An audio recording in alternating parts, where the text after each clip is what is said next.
Like this.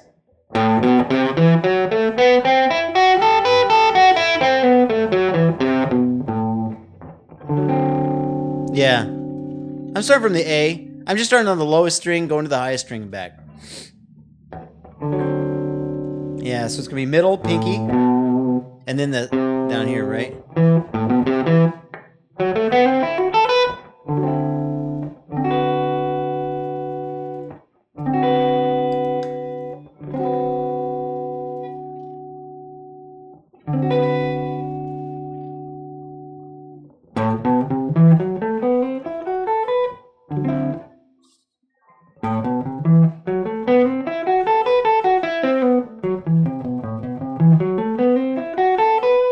Any questions there?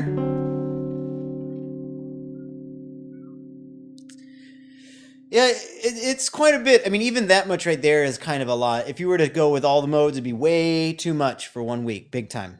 So basically, I would recommend, right now you can do them all in A position. So like what Gilbert did is he had A7,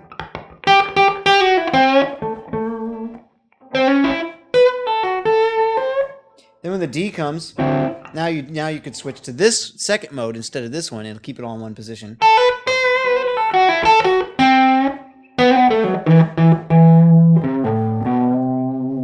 And then you go back to your A.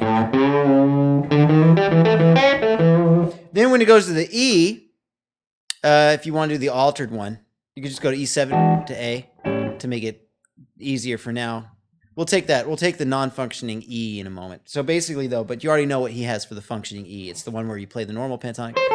Normal is in A minor, first position. And then you flat the root.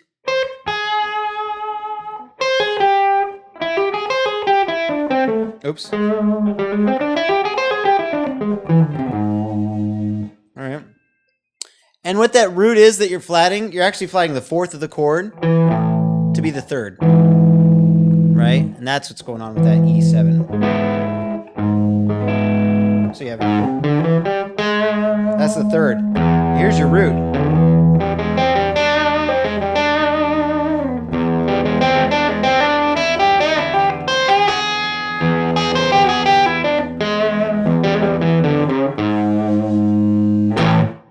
Cool. So now you've got this A7. You could play the A minor pentatonic first, like root position.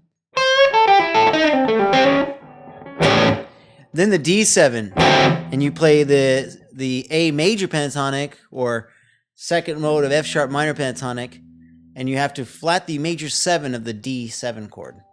So it'd be like this.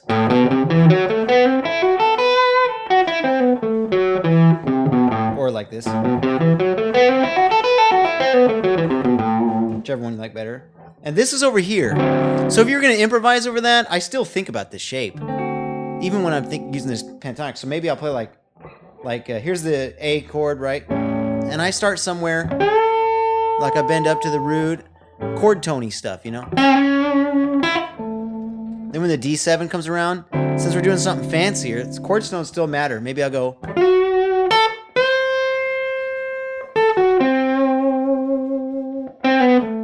Back to the A.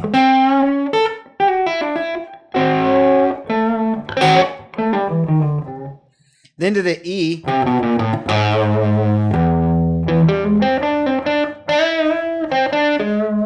And then to the A. To the E.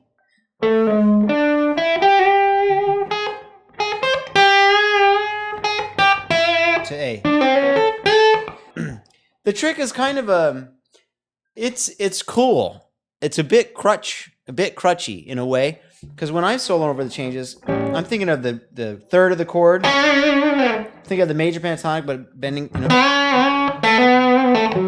minor pentatonic, bending the third. I thought of the sixth. Thought of the minor third, bending up, and then the D comes, and I think of the third.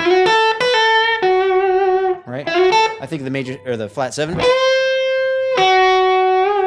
Bending up the 4th. I think of the root. I think of the flat 7. I think of the 6th. Actually, that'd be cooler. We go. I did that because I did the 6th, the 4, and the 7. A lot of scale tones in there.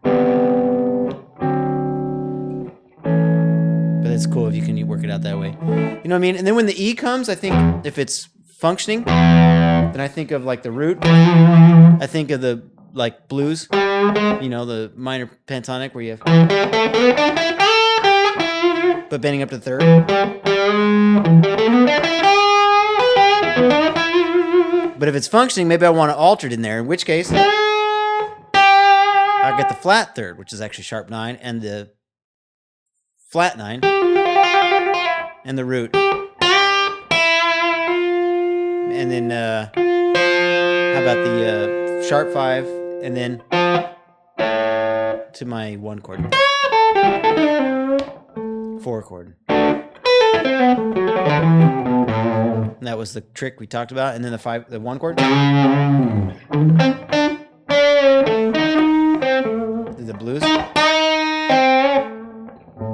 To the E. And I think of if you did your pentatonic trick where you flat the quote root of the A minor pentatonic, you're actually just going from the 4th to the 3rd. It's like this. I notice there's an augmented triad in there. Oh, but actually, yeah, an augmented triad. Which is kind of, it's basically from the altered scale.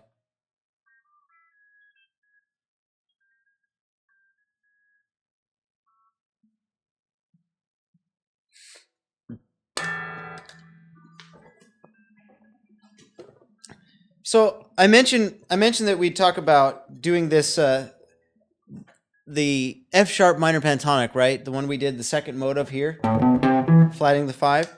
How would we do that over the E chord if the E chord is non-functioning? Well, Paul Gilbert did the F sharp minor pentatonic, flatting the 5, over the D chord. So if this is where we do it over D, think about your shapes of your chords. This is really helpful to me. If this is the D, and you're doing this, then if you're doing an E, you just do the same thing, start from here.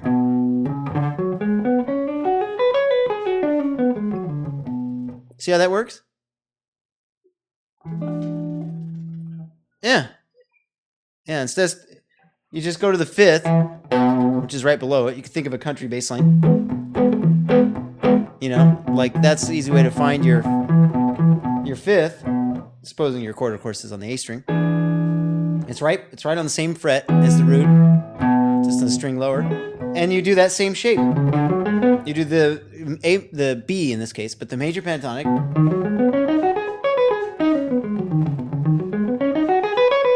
Flatting the 3rd of the pentatonic, but the 7th of the chord, so it'd be E flat.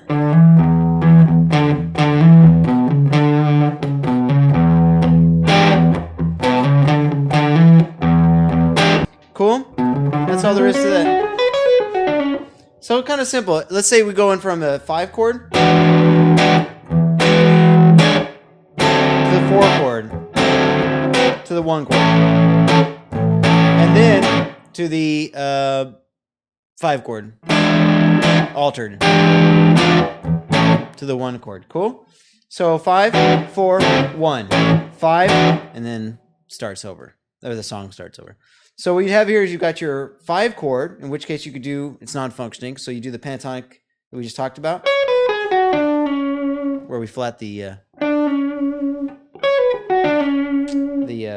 major 7th of the chord to be a flat 7, so it fits over the chord.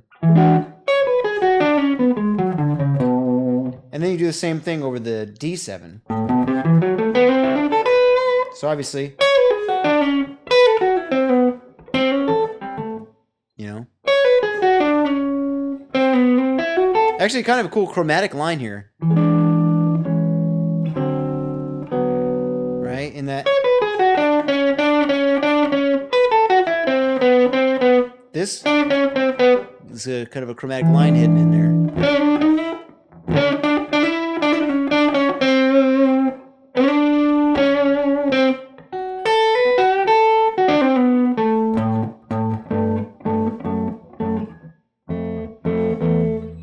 And then you need your altered one.